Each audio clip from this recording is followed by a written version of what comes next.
Okay, so actually before we continue on our discussion of substitution reactions, we're going to talk about elimination reactions today. I actually want to rewind and talk about aromatic compounds real quick because I realized that there's some language on that other aromatic compounds quiz that we hadn't explicitly gone over, and that is delocalized versus localized electrons. Okay, so given a compound like benzene, we can determine whether or not it is aromatic based on, first of all, you get those two criteria, right? So the ring has to be conjugated. So all of these carbons have to be involved in some sort of a double bond. So that's your first check, right? You go around the ring, make sure that all your carbons are indeed conjugated. And then you have the second check where you got to make sure you have 1, 2, 3, or an odd number of electron pairs, right? Those two factors allow us to determine that benzene is indeed aromatic, okay? So when we're talking about now the electrons in that ring, we can refer to them as being either localized or delocalized. What would localized mean? Like if you have a localized anesthetic or something like that, right? What does that mean? It's given to a particular place, right? So meaning that it's staying put. So localized means that they stay put. Delocalized is then the opposite. That means that they're moving around, right? And so in the case of a conjugated ring, that means that they are, remember the whole shtick of aromaticity is this idea that these electrons are able to move around through this conjugated network, right? So sometimes we represent benzene, or you can sort of represent benzene with like this little circle in the middle as well, representing that those electrons are kind of moving around in a circle. This isn't really my favorite way of doing it because you're not explicitly showing the electron pairs, but you will see it like that. All right, but that's the whole idea that's behind this aromaticity, is the idea that these electrons are allowed to delocalize around that ring. Okay? So if we're going to talk about delocalized electrons, we can talk about delocalized pi electrons. What do I mean by pi electrons? Where did we talk about pi before? All right, a pi bond is a double bond, right? So if we go back to, let's pull up that slide actually. Go back to our aromatic compounds. We talked about how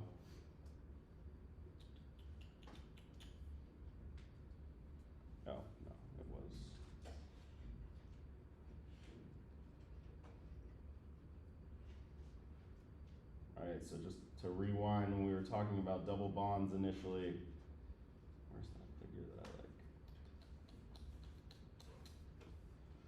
We're talking about how double bonds are kind of fundamentally different from single bonds because you have these what are called pi bonds, where you have the electron cloud that extends above and below those two atoms, right? So in every double bond you have one of them is a sigma bond, but then the other one is considered to be a pi bond, okay? And those pi bonds, when we look at benzene,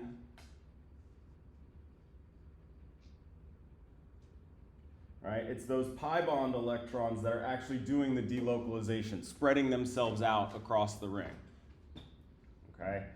So this is again, sort of depicting what's going on with these electrons, how they're kind of spreading themselves out all across that ring through that conjugated network. So going back to our problem here, if I want to know about the number of delocalized pi electrons, I'm counting the number of double bonds that are conjugated. So each one of these right here, well, let me use a different color, represents a conjugated double bond. How many electrons are there in each one of those pi bonds? 2. So that would be a total of 2, 4, 6 electrons as delocalized pi electrons. All right, if I'm going to do another example,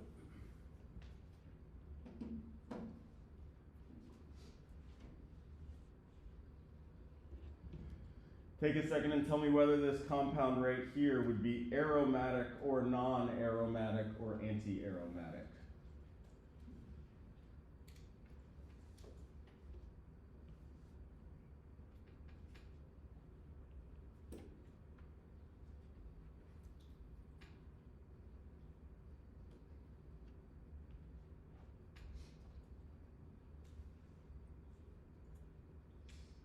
All right, who thinks it's anti-aromatic? What about non-aromatic? And then aromatic. All right, so this would indeed be aromatic. So how we do this, same as before, we gotta make sure we got this fully conjugated network. So, okay, this carbon meets that criteria. But now we get to this oxygen, right? And remember, lone pairs, they get to decide. They get to decide whether or not they're going to participate in this ring. And they're only gonna do it if it would make that ring aromatic, right? So if we're going to look at, let's say, this pair of electrons here, we want to know whether or not it's going to participate in the ring. Again, it's only going to do that if it makes the ring aromatic. So in this case, we would have 1, 2, then 3 pairs of electrons. Check, check. So this would indeed be aromatic. So then I can ask a similar question. How many delocalized pi bond electrons?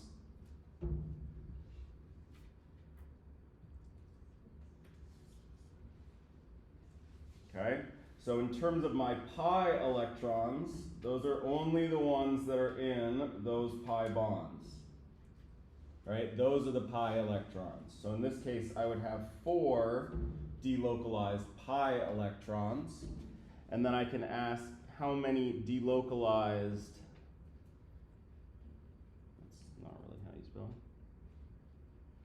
lone pair electrons. That would be the 2 from that oxygen that is now participating in the ring, right? Those are lone pair electrons that are now, they're participating in that ring. They're delocalized across that ring. All right, and then lastly, I could ask about localized lone pair electrons, right? How many lone pairs are there that are not participating in that ring at all? 2. Yeah, in this case, there would just be these 2 over here. Let me color them. All right, the other pair of lone, the other lone pair on that oxygen is not participating in that ring. Right, so delocalized, again, meaning that they're spreading themselves out, and again, that was the whole shtick of aromaticity. You have these electrons that are spreading themselves out across that ring. So if electrons are participating in that aromaticity, then they are considered to be delocalized, and if they're not, they're considered to be localized.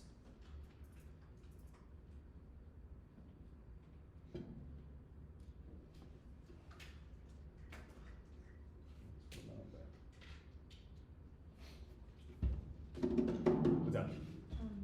Does every molecule have delocalized pi bond electrons if it's not aromatic? Only if, so for example, if we did a non-aromatic example, like this one here, because these 2 double bonds here have that perfect spacing, the electrons can move throughout those 2 bonds, but they're not going to be able to move throughout the whole ring, right? So this is non-aromatic. It would still have 4 delocalized pi bonds, pi bonding electrons, sorry. Okay, if we had something like that, where there's just the 1 double bond, it doesn't have any sort of spacing, perfect spacing with any neighbors or anything like that, these would also be pi electrons, but they're not able to delocalize at all. Okay, so not all pi electrons are delocalized, it's only when they've got that perfect spacing with another pi bond. Right, we're always going through and making sure that each of those carbons have that sort of, are associated with a double bond. So this would be 2 localized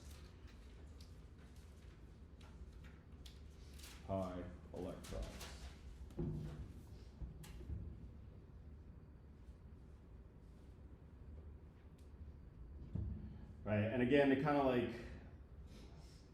it's hard to keep in your mind exactly what's going on here, right? But there's this idea that we have these P-shaped orbitals, peanut-shaped orbitals here, and the electrons are allowed to diffuse across all of them because of that perfect spacing. That's that delocalization, right? When we're going through and coloring each of these carbons red like we did in benzene, really what we're doing is ensuring that they have that p orbital, that they can do this sort of thing,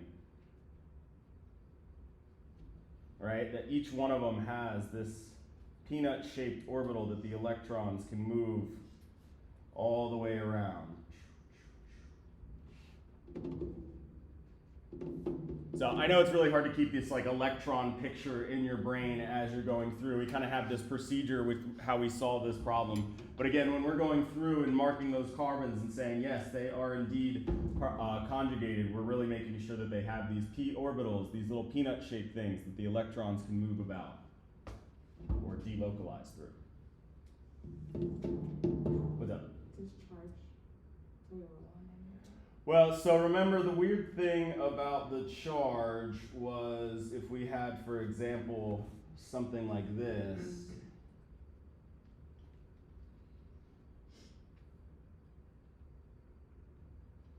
We would go through and make sure that all of our carbons have that association with their double bond. And then we get to this one here, this carbon with the positive charge.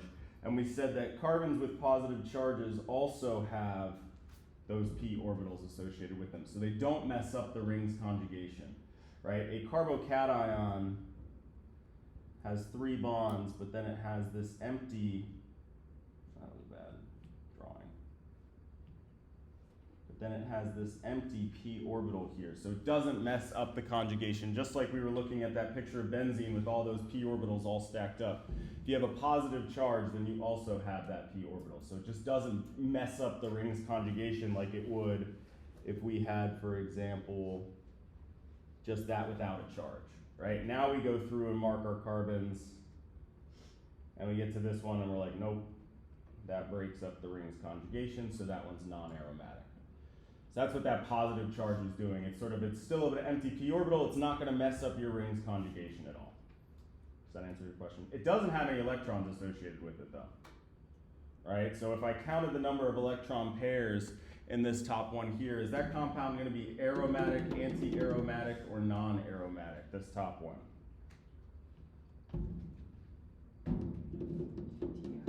Yeah, so it's not non-aromatic, so we can cross off non-aromatic because I was able to go through and mark each carbon, right, as participating in that ring, but I only have 2 pairs of electrons.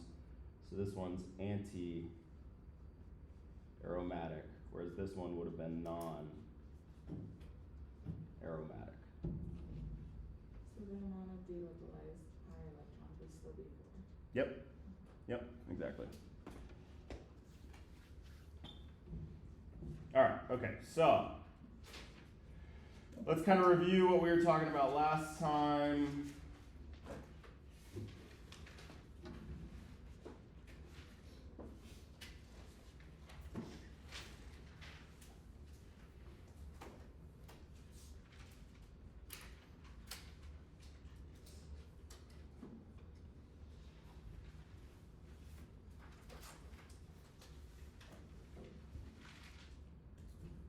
For this reaction that I've just drawn here, we can do a few things.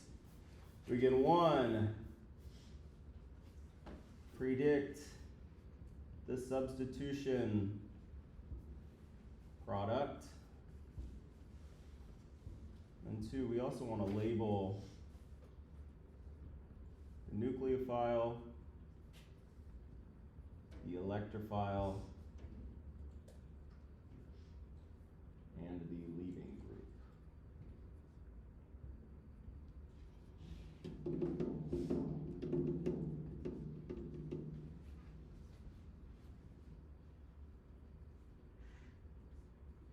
All right, everybody take a second and see if you can't predict my substitution product and then label my nucleophile, electrophile, and leaving group.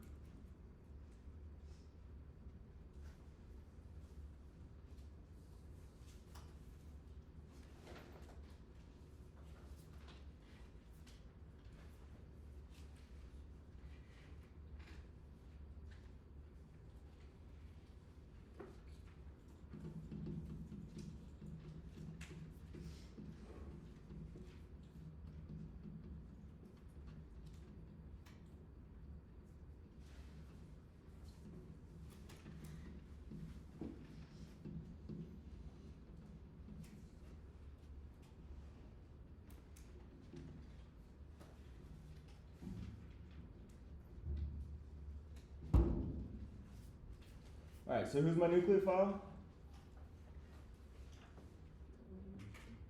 The OH, right? The one that has the electrons that's doing the attacking. It's my nucleophile.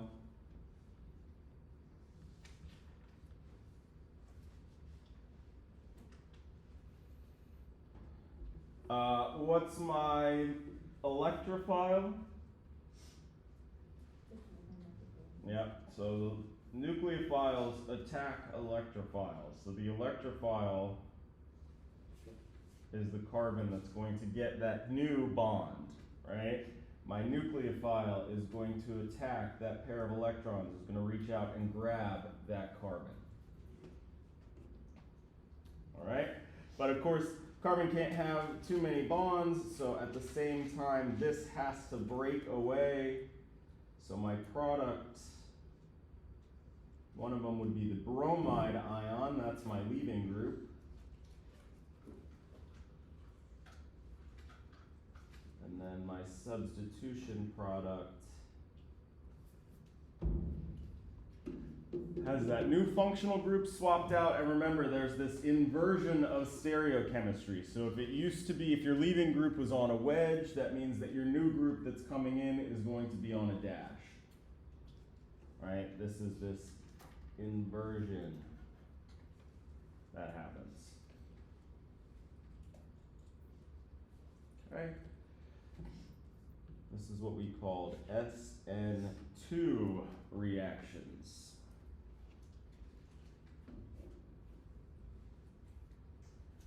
Right. The SN is because it's a nucleophilic substitution reaction. The 2 is because both your nucleophile, there's 2 species involved in that first step. That's where that 2 comes from. Oops. All right, and this was in contrast to SN1 type reactions.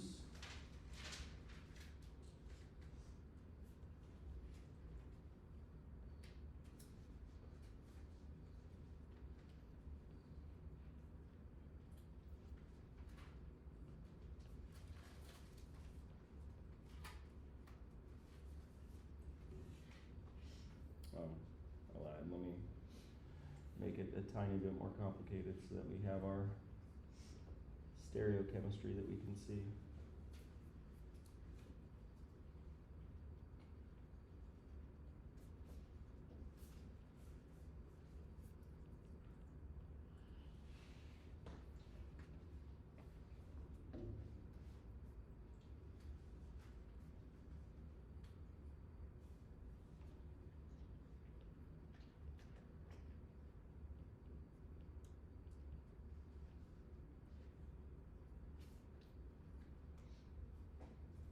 Okay.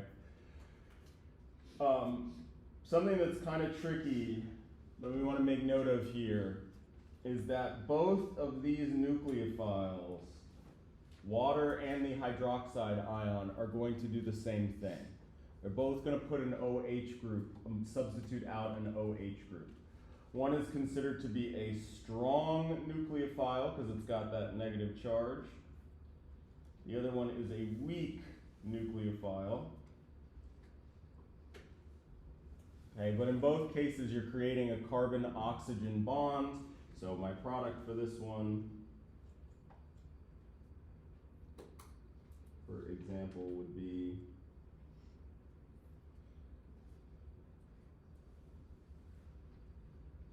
I've swapped out my OH group for my bromine. So similar to before, in both cases, your substitution reaction is replacing a bromine, in this case my leaving group, with that new OH bond, what we would call an alcohol functional group. Okay? The difference with the SN1 and SN2 is that with SN1 I get both possible products. So not only would I have this one where I've changed my bond from a dash to or from a wedge to a dash, I would also get the other one as well.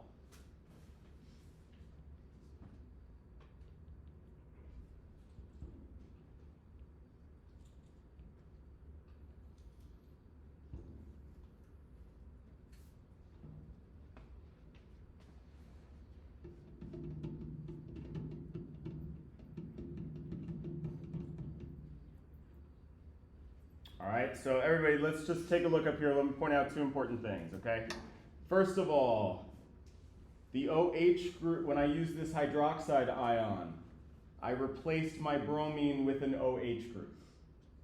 When I used water, I also replaced my bromine with an OH group. Okay? Both of those two nucleophiles are kind of doing the same thing. One of them is considered the strong form, the other one's the weak form, but in both cases I'm getting this new OH group. Okay? So this hydroxide ion and this water you kind of have lumped together in your brain. All right? The other thing with the SN2 reaction, you specifically had an inversion of your stereochemistry. Whereas with the SN1, you had two possible products. You had both, again, what we call stereochemistry, but you had both of those products. Both where it's, one where the OH group is on a dash, the other one where your OH group is on a wedge. Both of those would have to be included as products of this reaction, of the SN1 reaction.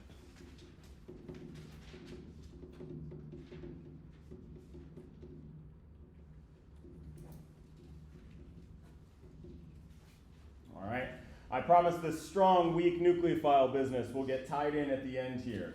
We got a little bit more to go. We're sort of chipping away slowly but surely, and then we're going to wrap everything together here. Okay? So these are these substitution reactions. We have two different ones. SN2 type substitution reactions, where again you have this inversion, and SN1 where you get both products. Okay? Do we remember what type of alkyl halides undergo SN2 reactions? Right, for this we had to look at the substitution of our electrophilic carbon. How many carbon-carbon neighbors does it have? So in this case it has two. We said primary and secondary undergo SN2, and then it's only the tertiary that undergo SN1.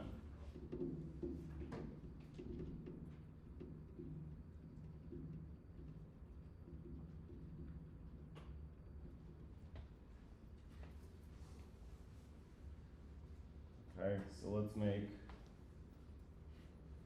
a bunch of examples here.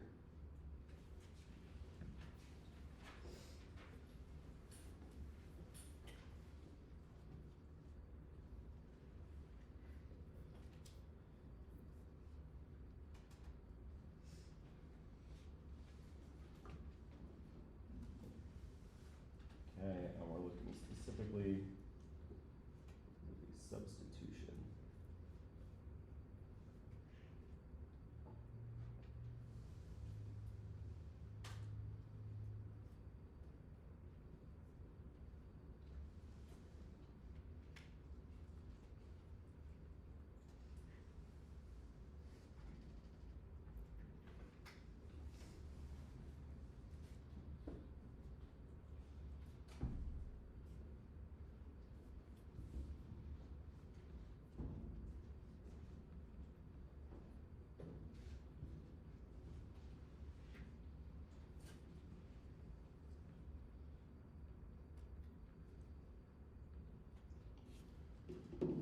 Alright, so see if you can't predict the products for these two reactions here.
so how am I going to do this? So first of all, I got to look and ask myself, is it going to be the SN1 or the SN2? Okay. If I look at this carbon at the base of my alkyl halide, is this one of my halogen, my iodine here? Is this a primary, a secondary, or a tertiary carbon? So this is a secondary carbon, so that means that I'm going to have that SN2, which means that it's going to do the inversion of the stereochemistry. So I'm only going to get my one product. Oh, no, sorry, not I. Where I've replaced that leaving group with my nucleophile.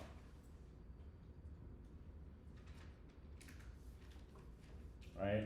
And since my leaving group was on a wedge, that means my new functional group that I've just substituted on there is on the dash.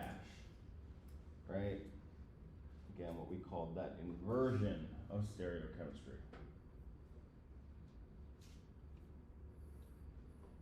From wedge to, that was pretty terrible, but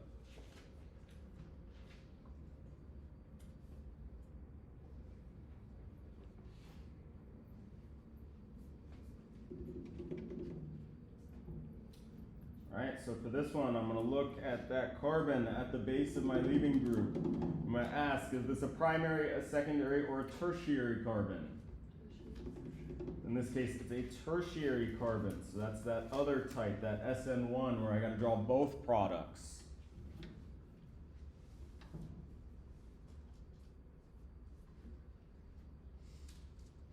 I draw one where I don't switch it.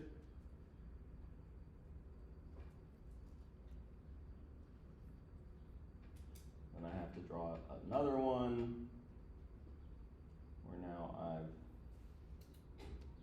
switched my stereochemistry.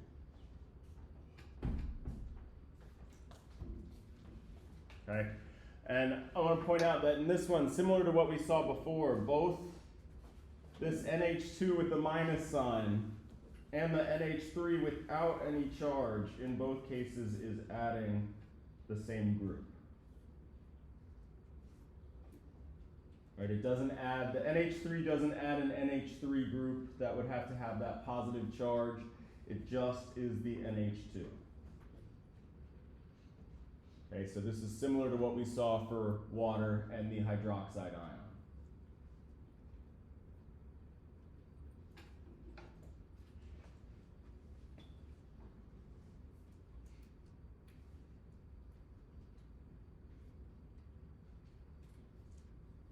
Okay. We're not going to go too crazy into mechanisms, but remember the whole thing about the SN1 mechanism was that the leaving group actually leaves in the first step. There is nothing with the nucleophile in that first step. All right, so if I were to draw my mechanism here, that first step is that you lose that leaving group.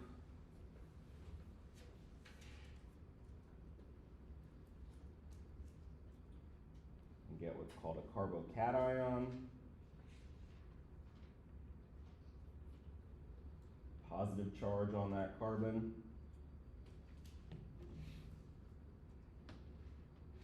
Okay, and now the reason why you have both possible products is because now your nucleophile can attack that carbocation from either side. That's why we have that mixture of two products, is because that first step in the reaction was creating that carbocation.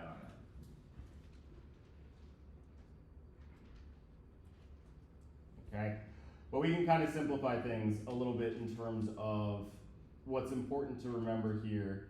Again, with the SN2, we have an inversion. SN2 mechanism means we have an inversion, meaning if it was a dash, it's going to be a wedge. If it was a wedge, it's going to be a dash.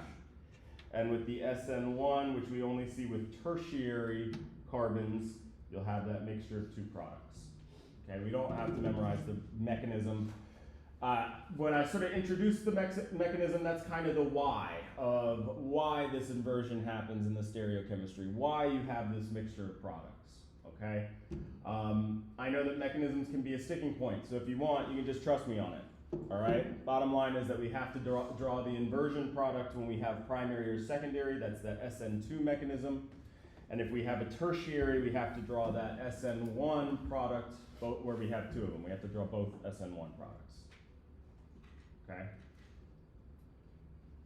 All right, so again, we're going to sort of tie everything together here in a bit, but now we need to talk about elimination reactions. All right, so let me just sort of give you the punchline of where we're going here. The bottom line is that we've only been talking about substitution reactions up until this point. Substitution reactions are always in competition with another type of reaction called elimination reactions. So we actually always see these two products that are formed, the substitution product and the elimination product. So next class, we're going to wrap this all together where we're going to be able to look at something and tell, okay, this is a strong nucleophile, so it's going to be the substitution product. Or this is a weak nucleophile, so we're going to get the elimination product, something like that, okay? But for right now, just like before, we just talked about substitution reactions. Now we're going to kind of just talk about elimination reactions, and then we'll tie them together once we get that down, all right? The elimination reaction, so what does this look like? All right, so again, let's just use the same example with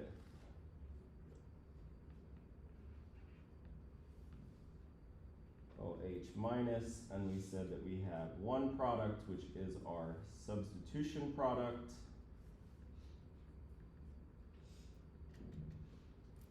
Again, we're also going to get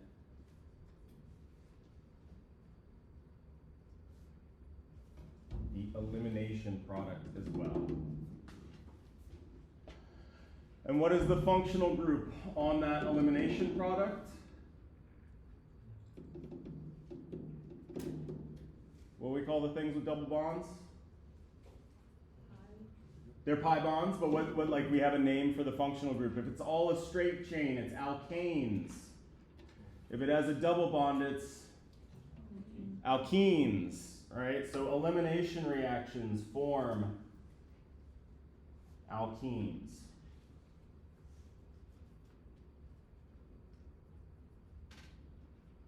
All right, and again, eventually what we're going to do is we're going to be able to determine which one's our major product, the substitution product or the elimination product. For now, let's just focus on talking about these elimination products.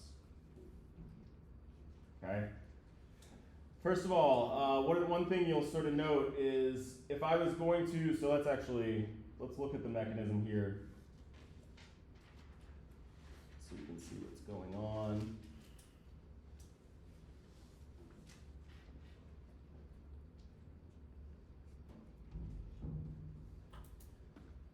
And the elimination mechanism, what actually happens is the hydrogen from the neighboring carbon gets plucked off, and that pair of electrons is what comes down and forms my pi bond. All right, and the leaving group gets kicked off.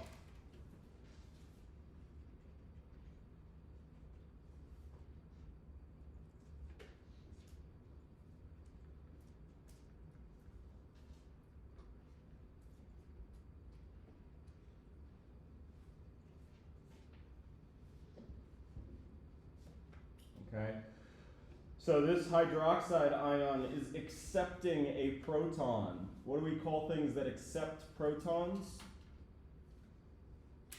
Not acids, but bases. So in this case, that first step, this hydroxide ion is playing the role of a base. It's removing a proton, removing a hydrogen. And again, this pair of electrons, that's my pi bond. This used to be that pair of electrons there. All right, so the hydrogen gets removed, and the pair of electrons that it was sharing with carbon is what comes down, kicks off that leaving group.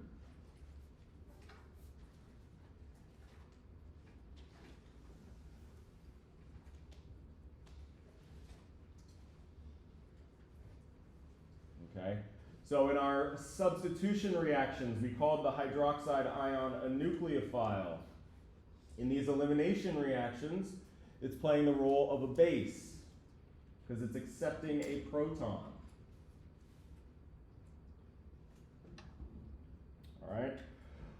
One of the things to note about these elimination reactions is the alkene that you form is going to be the one that's more highly substituted.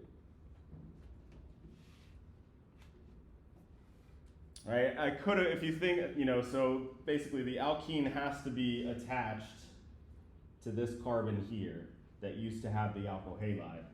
But I could go either direction with it, right? I could put it in the middle, or I could put it on the end. But again, it's going to be the more highly substituted alkene that's formed. So what do I mean by more highly substituted? More carbon-carbon neighbors, right? So I'm going to look at each one of these carbons and count how many neighbors it has. The one with the larger number of neighbors is going to be the alkene that's formed. This one is more highly substituted. I got 2 carbon neighbors. This one's less highly substituted. So if I look at these 2 carbons, they only have 1 carbon neighbor. Right, it's only, for this one I would count the one on the left, I'd count this and that, and the one on the right, it's only that one.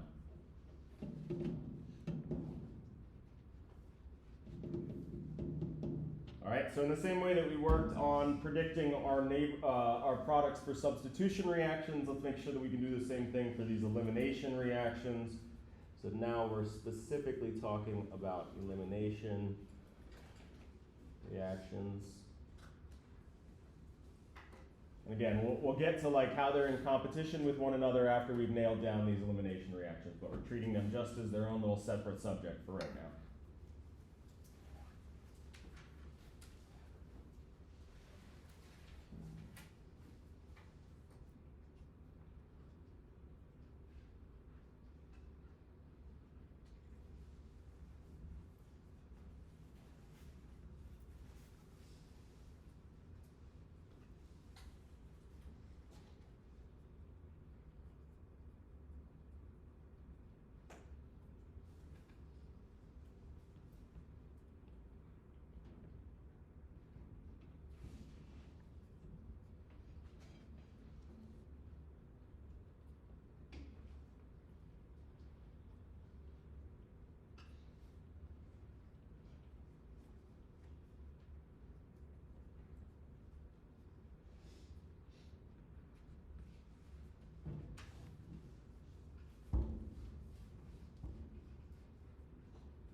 So, what's my functional group that I'm going to get at the end?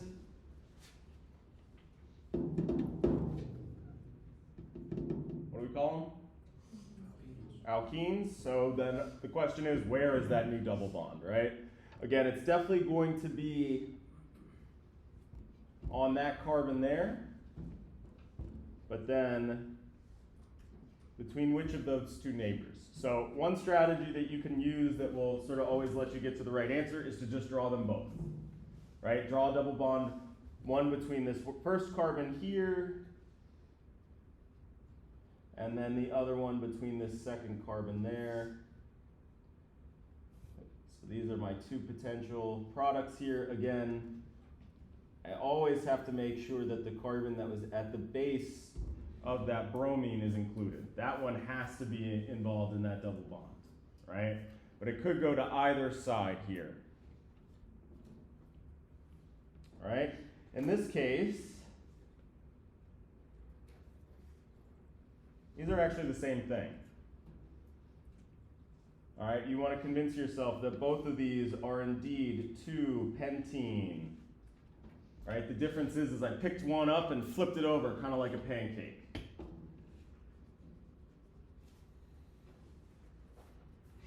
So both of those are the same. So, you know, whatever representation you would want to pick would be fine. You would just give me one of those.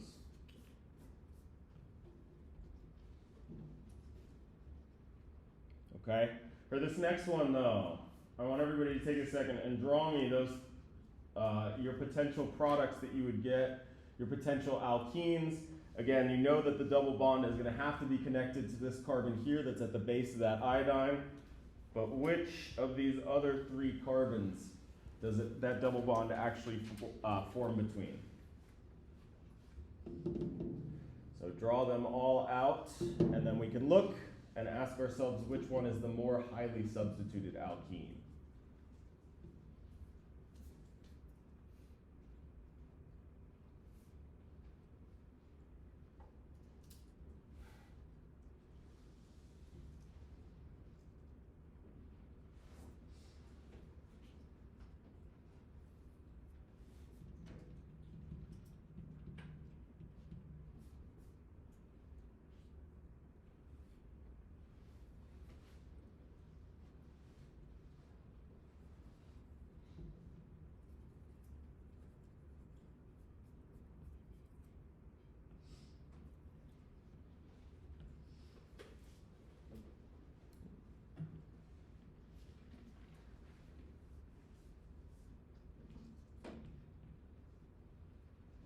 All right, so if I'm going to pick this carbon here, how is that going to look? If I'm going to form an alkene between those two carbons, I'm going to get rid of my functional group, that halogen, and I'm now going to draw a double bond between those two carbons. All right.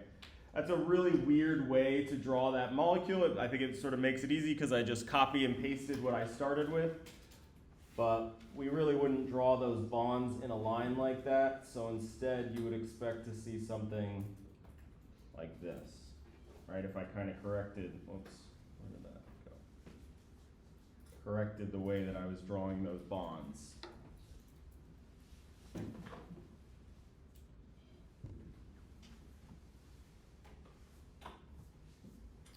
All right, if you want to give me these ugly looking molecules on your exams, as long as the bonds are in the right place, that's fine. But again, like if you were looking in your textbook or something, you'll never see bonds that are drawn like 180 degrees apart like that if there's only two of them.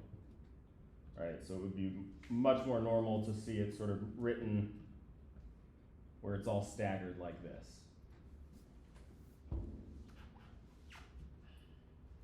All right.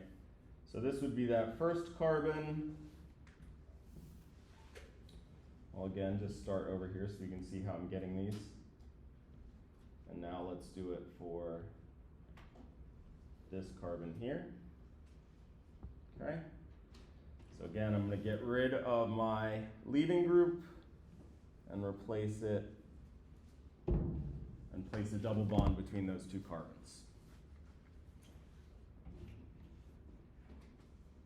All right, again, it would be a little weird to have those bonds drawn like that, so instead I would draw it sticking straight down, not off to the side a little bit. All right, and then my last one, this down.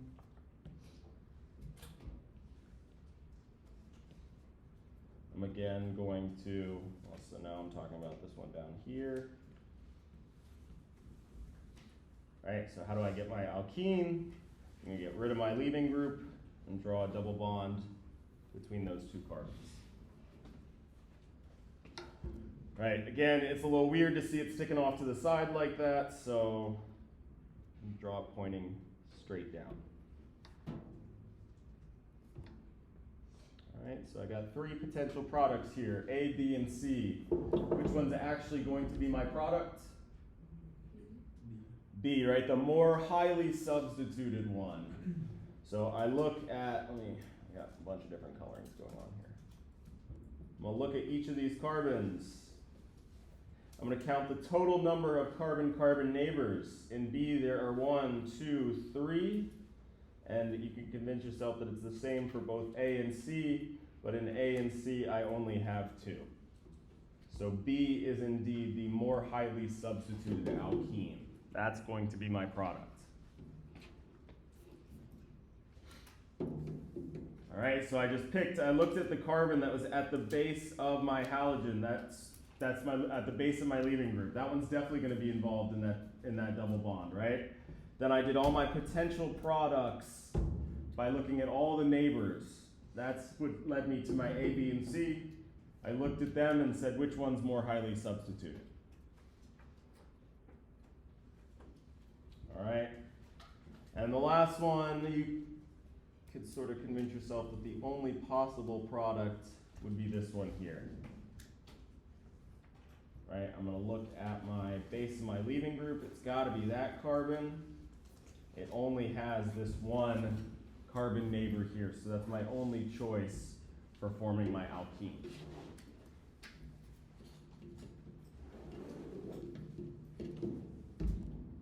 Cool, so at this point we want to be able to predict the products of these elimination reactions, and then again next time we'll talk about how they're in competition with one another, or with substitution reactions rather.